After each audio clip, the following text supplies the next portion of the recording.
So, as some of you awesome, lovely people may know, I was not the biggest fan of the newest Die Hard film. As a huge supporter of the franchise, I was let down by the seemingly careless sequel and have some things to say. In the style of my Prometheus Explained and Drive Analyzed videos, I present to you everything that's wrong with Die Hard 5. Before we get in depth here, I'd like to share with you something I discovered while desperately trying to wash the taste of 5 out of my mouth. Listening to the commentary on Die Hard 4, Bruce Willis said something very intriguing that got my brain thinking. Here are Willis's thoughts on a proposed early draft of Die Hard 4. But there was an early draft that the studio had showed me about my son and I going on vacation, or a kid and I, it was my idea actually, that I said, well, if it's a kid, what if it was my son? And a draft were written like that, but that story became so top heavy with the father, son, who were estranged from each other that it took away from the Die Hard story. A father-son story while on vacation that became top-heavy and took away from the Die Hard story. Interesting. Glad that didn't happen. Oh, wait. This just adds to my suspicion that this entire movie was essentially half-assed into theaters from an old idea by a studio that just didn't care. Now that we have that out of the way, let's get this list going. Now, I'll be the first to admit that despite a rather convoluted plot rearing its ugly head in the opening scene, I was still on board for the first 15 minutes or so of this movie. We see some important looking people talking about some overly complex plot and get a cool scene where Jack McClane takes out a baddie. Soon we are introduced to John McClane and we get what in retrospect feels like an obligatory scene to remind us that he is in fact a police officer. By the way he acts in the rest of the film, you'd never know it though.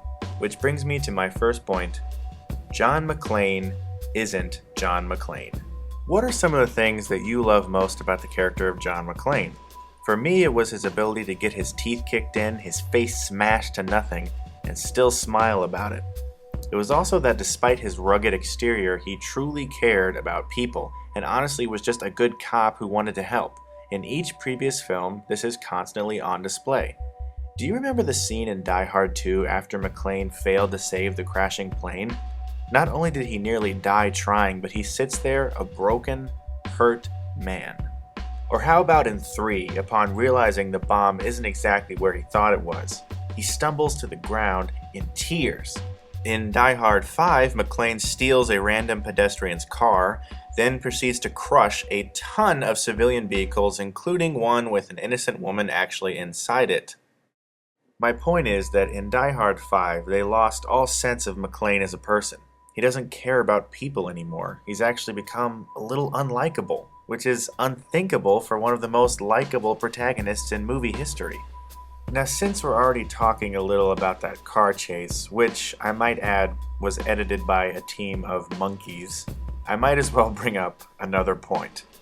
Reusing lines from previous films. And I literally mean the exact same audio. That's your best shot! Is that it? That's your best shot!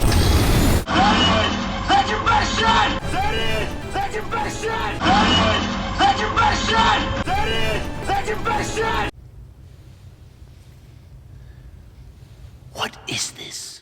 See, when I see things like that, I picture exactly what more than likely happened. You see, they were in the editing room and said, we need McClane to say something witty here, but we don't have anything because we didn't write anything and we didn't film anything. Let's just pull it from the much better previous film because we're too lazy to actually do any work ourselves. Which brings me to my next point, in which I'm just going to group two things into one because they feel like they're both equally to blame.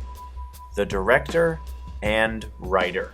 The director is a man named John Moore, and taking a quick look at his filmography leads me to believe the only reason he was chosen for this job was because his first name is John and his last name starts with an M.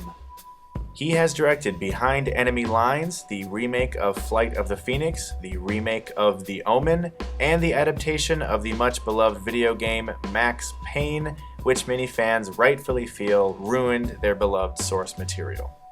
Apparently, the people over at 20th Century Fox felt that that combination of films added up to the person they wanted to take control of one of the most beloved franchises in the entire world.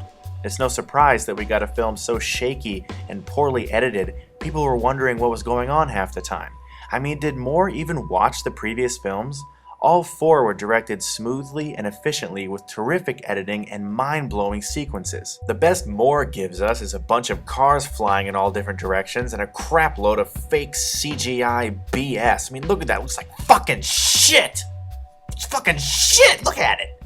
Now, the writer is a man named Skip Woods, and this is apparently a photo of him. There literally are like no photos of this guy. He may be an alien who came to study our reactions to ruined franchises. He wrote Swordfish, Hitman, X-Men Origins, Wolverine, and the A-Team. I just don't know who sat down and said that that writer and that director had proven by their previous films that they could take a hold of this franchise, because if it was left up to me, a fan, I would say not a chance in hell. Number 4, the villains. Each Die Hard film has a memorable villain. It's not just one of the most important things for a regular action movie, it's an absolute must for a Die Hard film. Here, the man you think is the main antagonist will go down as the guy who tap danced while eating a carrot. Of course, in some horrible twist which makes the already jumbled and confusing plot even more ludicrous, the man the McClanes have been protecting is the actual villain, and a character who was already completely boring now becomes a confusing, boring person. As a villain for a normal action movie, he's a fail. As a villain for a Die Hard movie, he is a complete disgrace. There's nothing interesting about him. There is nothing memorable about him. He's just some guy who wants some nuclear something or other, and no one cares. It's just so poorly done. This leads me to the plot. I honestly don't know what the hell is going on in this movie. If someone asked me to explain the plot of Die Hard 5, I really don't think I could. Nothing makes sense in retrospect when you really think about it, and you get no sense of realism when remembering the characters and scenes. It's just some thrown together crapshoot of random events. There's no sense of depth in any of the characters, in the situations they find themselves in, and most of the action doesn't even feel tense. Which brings me to my next point. There's no tension. For me, some of the most memorable moments of the previous 4 films involve McClane being consistently pummeled to within an inch of his life. In each previous film, McClane struggles to survive through bullets, fists, knives, and even jets. There's a consistent level of dramatic tension always underlying the action as well, with his family being in danger, or hostages, or the city of New York, or something along these lines. There's always some great fight scenes showcasing McClane's ability to take a hit and keep getting back up. This reminds us that our favorite movie heroes are the vulnerable ones who can get their ass handed to them yet persist under pressure. In Die Hard 5, McClane doesn't even have a fight scene. There's no fight scene. And he's essentially an invincible superhero throughout the entire movie, which means I don't relate to him at all. This movie was rated R? People were so excited that this film was rated R, but if this proves anything, it's that a rating doesn't make the movie any better. Honestly, except for a few bloody headshots, Die Hard 4 is more violent than this movie, and it's not even that foul-mouthed either. According to kidsinmind.com, Die Hard 3 contains over 70 uses of the F-word. Die Hard 5 contains about 16, and I'd say maybe 5 of them were actually from McClane. Now, I'm not one of the people who debate about Die Hard 4 being ruined by its PG-13 rating. I think that movie's pretty badass on its own.